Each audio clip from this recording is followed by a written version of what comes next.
जख्म खाकर सितमगार कहलाए हम,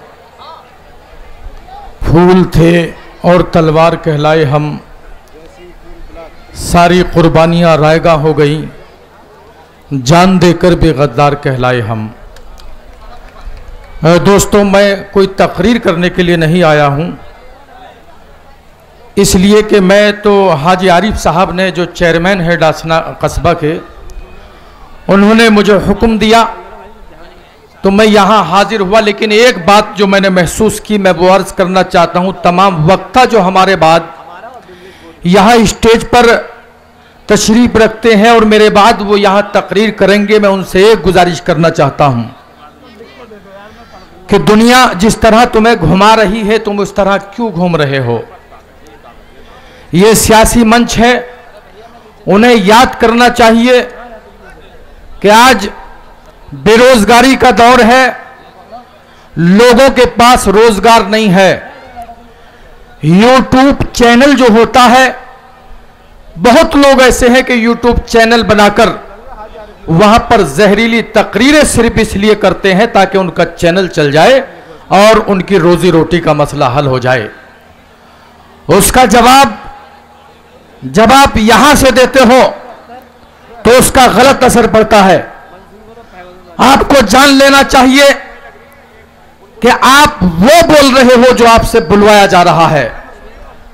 आप समझो कि जो लोग YouTube के माध्यम से आप लोगों को गालियां दे रहे हैं, जब आप उनके नाम पर या उनकी कौम को गाली देते हो तो फिर यह आप नाइंसाफी करते हो। वो इसलिए कि जब कोई हिंदू भाई YouTube का चैनल चलाने की वजह से आपको गाली देता है तो उसका जवाब हमारा हिंदू भाई देता है।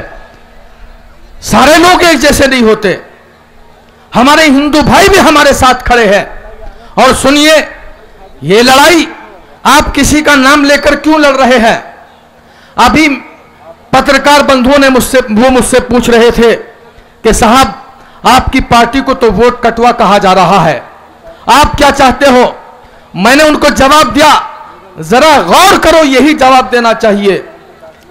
मैंने उनसे कहा कि हमने यादव भाइयों को इज्जत दी, हम भी इज्जत चाहते हैं। हमने जाटव भाइयों को इज्जत दी, हम भी इज्जत चाहते हैं। हमने जाट भाइयों को इज्जत दी, हम भी इज्जत चाहते हैं। इलेक्शन लड़ना मकसद सिर्फ मुख्यमंत्री बनाना नहीं है। बैरिस्टर असदुद्दीन ओवैसी साहब ने कहा था कि हम भले ही मुख्यमंत्री ना बन सके, लेकिन हम वो वजूद हासिल करना चाहते हैं कि हमारे बगैर भी कोई मुख्यमंत्री ना बन सके। आप एक तरफा से गालियां नहीं दे सकते किसी को मेरे भाइयों। ये हमारा किरदार है, ये जो पार्टी है, ये पार्टी सबको साथ लेकर चल रही है। बैरिस्टर असदुद्दीन ओवैसी साहब ने जितने अस्पताल बनवाए, जितने कॉलेज खोले, हिंदुस्तान में जहां जहां भी हैं वहां हिंदू भाई भी पढ़ते हैं, मुस्लिम भाई भी पढ़ते हैं। ये पार्टी सिर्फ मुसलमानों की पार्टी नहीं है। इसको ऐसा साबित क्यों कर रहे हो भाई? ये पार्टी तमाम कौमों की पार्टी है, ये हिंदुस्तान की पार्टी है, ये उन मजलूमों की पार्टी है, चाहे वो हिंदू हो या मुसलमान हो।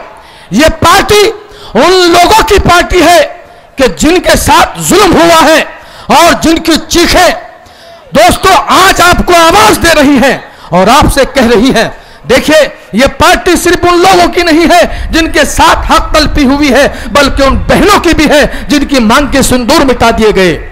यह पार्टी उन तमाम लोगों की है जिनके साथ जुल्म हुआ और उस जुल्म के साथ जब उनकी आंखों से आंसू गिरते हैं तो वो आंसू इस जमीन से चीख चीख कर कहते हैं कि ऐ सरजमीन हिंदुस्तान, जो हमारे खून से होली खेल रहे हैं, उनसे हमारा बदला लेने के लिए, आवाज बुलंद करने के लिए और हमें इंसाफ दिलाने के लिए कोई मसीहा पैदा कर, तो वो मसीहा असदुद्दीन ओवैसी की शक्ल में पैदा हो चुका है। और वो मसीहा सिर्फ मुसलमानों का मसीहा नहीं है, हिंदू भाइयों का भी है, मुसलमानों का भी है, सिखों का भी है और ईसाइयों का भी है। इसलिए मैं तकरीर करने नहीं आया, सिर्फ ये गुजारिश करने आया हूं कि जो वक्ता बोले जरा कंट्रोल करके बोले। ये सियासी पार्टी है और ये पार्टी तमाम लोगों की पार्टी है, हिंदुओं की और मुसलमानों की। एक तरफा किसी को निशाना ना बनाया जाए। इसी के साथ बहुत बहुत शुक्रिया।